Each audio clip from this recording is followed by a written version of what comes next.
Hello, everybody from the Jackson School of Global Affairs here at Yale University. I'm spending a couple of days here running a program on geopolitics and geoeconomics that we jointly run between IE and Jackson.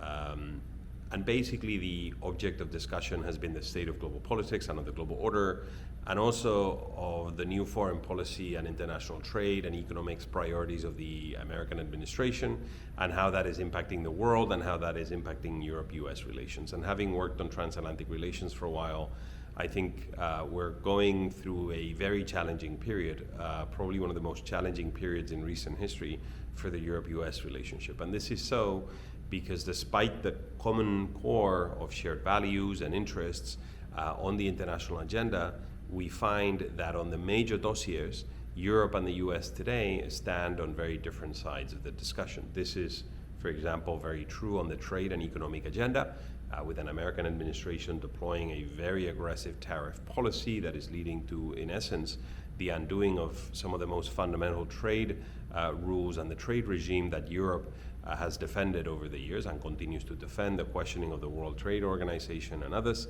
And Europe finds itself, in fact, on the receiving end of some of these policies being deployed from Washington. Now, a second dossier is that of climate, very clearly. Europe and European countries are very committed to the climate change agenda, to fighting climate change, building climate resilience and others, and the US has departed the Paris Accord and is questioning almost the totality and the necessity of that agenda being deployed. So that's another issue. The third is clearly the security agenda and the alliances. I mean, Europe has historically been extraordinarily intertwined with the US in its security provision through NATO and others.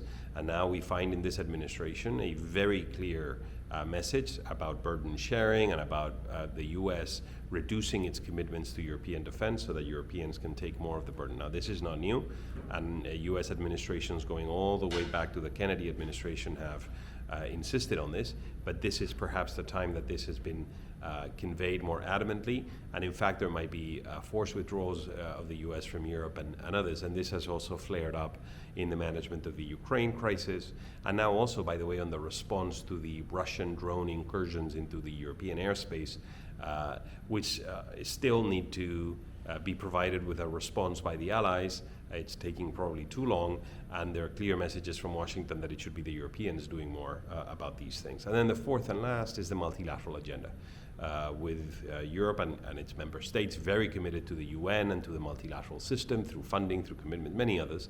And the US clearly, as we just saw in the UN General Assembly week, bringing into question its own commitments and the utility of the multilateral system on a whole range of fronts. So it's hard to remember a period where you would see so many issues on the global agenda where the Americans and the Europeans are at odds and where there's very significant distance to bridge. So as a higher education institution, we're very committed to building that bridge, sustaining it, and to building spaces of dialogue like the one that we're just now enjoying here at Yale. So thank you, everybody. Bye-bye.